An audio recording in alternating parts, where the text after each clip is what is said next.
Chapter 19, Admiral Drake. So, Mr. Popper, with Captain Cook, Greta, Columbus, Louisa, Nelson, Jenny, Magellan, Adelina, Scott, Isabella, Ferdinand, and Victoria, was bundled into the patrol wagon and hustled off to the police station. None of his pleas could move the desk sergeant. That theater manager is pretty mad at the way you busted into his theater, so I'm holding you. I'm going to give you all a nice quiet cell unless you furnish bail. I'm putting the bail at $5,000 for you and $100 for each of the birds. Of course, Mr. Popper did not have that much money about him. Neither did Mrs. Popper, and when they telephoned her at the hotel bill was paid for several days ahead, but she had no cash. The check for the final week's salary was not due until the end of the week.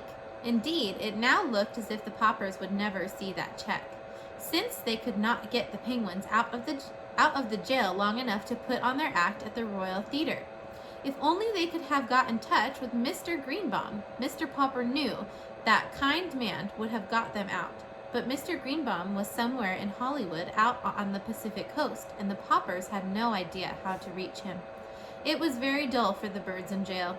Wednesday came, and there was still no word from Mr. Greenbaum. Thursday, and the birds began to droop. It was soon apparent that the lack of exercise, combined with the heat, might prove too much for them. There were no more tricks or merry games. Even the younger birds sat all day in dismal silence, and Mr. Popper could not cheer them up. Mr. Popper had a feeling that Mr. Greenbaum would probably turn up by the end of the week to see about renewing the contract. But Friday passed without any news of him. Saturday morning, Mr. Popper got up very early and smoothed his hair. Then he dusted off the Penguins as well as he could, for he wanted everything to look as presentable as possible in case Mr. Greenbaum should appear. About 10 o'clock, there was a sound of footsteps in the corridor and a jingling of keys, and the door of the cell was opened. "You're free, Mr. Popper. There's a friend of yours here." Mr. Popper stepped out into the light with the Penguins. "You're barely in time, Mr. Greenbaum," he was about to say. Then, as his eyes became accustomed to the light, he looked again. It was not Mr. Greenbaum who stood there. It was a great bearded man in a splendid uniform. Smiling, he held out his hand to Mr. Popper. "Mr. Popper," he said, "I am Admiral Drake." "Admiral Drake?" gasped Mr. Popper. "Not back from the South Pole?" "Yes," said the Admiral. "The Drake Antarctic expedition ship returned yesterday. You should have seen the reception New York gave us.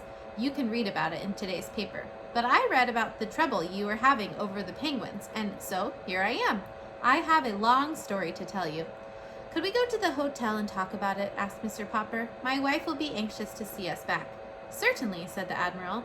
And when they were all settled in the Popper rooms at the hotel, with the Penguins clustering around to listen, Admiral Drake began.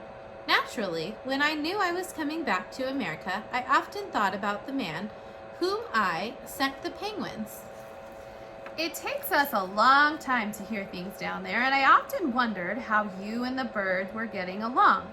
Last night at the mayor's dinner for us, I heard about the wonderful trained penguin act you had been putting on all over the country.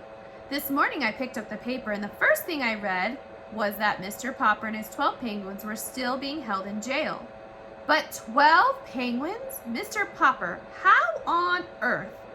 Then Mr. Popper told how Greta had arrived to keep Captain Cook from being lonely, and how the little penguins had grown, and how the clever little band had saved the day for the Poppers when things looked bad.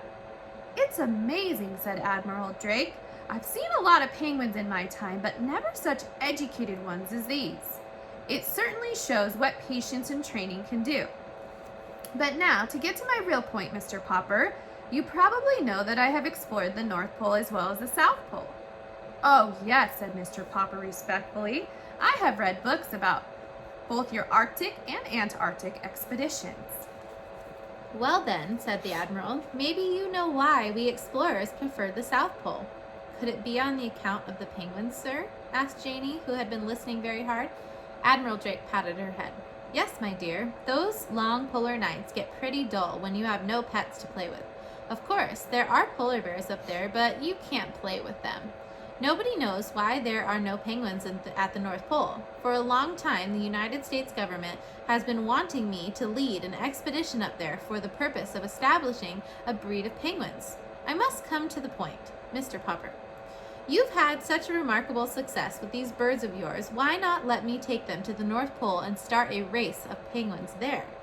Just then, Mr. Greenbaum and another gentleman were announced. They shook hands all around and were introduced to the Admiral. Well, Popper, said Mr. Greenbaum, too bad about that mix-up over the theaters. But never mind. Here's Mr. Klein, who owns the Colossal Film Company. He's going to make your fortune. You'll be a poor man no longer, Mr. Popper. Poor? Said Mr. Popper. I'm not poor. Those birds have been earning us $5,000 a week. Oh, $5,000, said Mr. Klein. What's that, pin money? I want to put those birds in the movies, Mr. Popper. We've got the story department working on stories for them already. Why, I'll put each of those birds under a contract that will keep you and the missus on Easy Street the rest of your lives. Papa, whispered Mrs. Popper, I don't want to live on Easy Street. I want to go back to Proudfoot Avenue. Better consider, Mr. Popper, said the Admiral. I can't offer you anything like that. You say those men at the North Pole get lonely because there are no penguins? Asked Mr. Popper. Very lonely, said the Admiral. But if there were penguins up there, mightn't the polar bears eat them? Oh, ordinary penguins, yes, said the Admiral judiciously, but not such highly trained birds as yours, Mr. Popper. They could outwit any polar bear, I guess. It was now Mr. Klein's turn to speak. In every moving picture house in America, little children would have the pleasure of seeing stories acted by the Popper performing penguins, he said.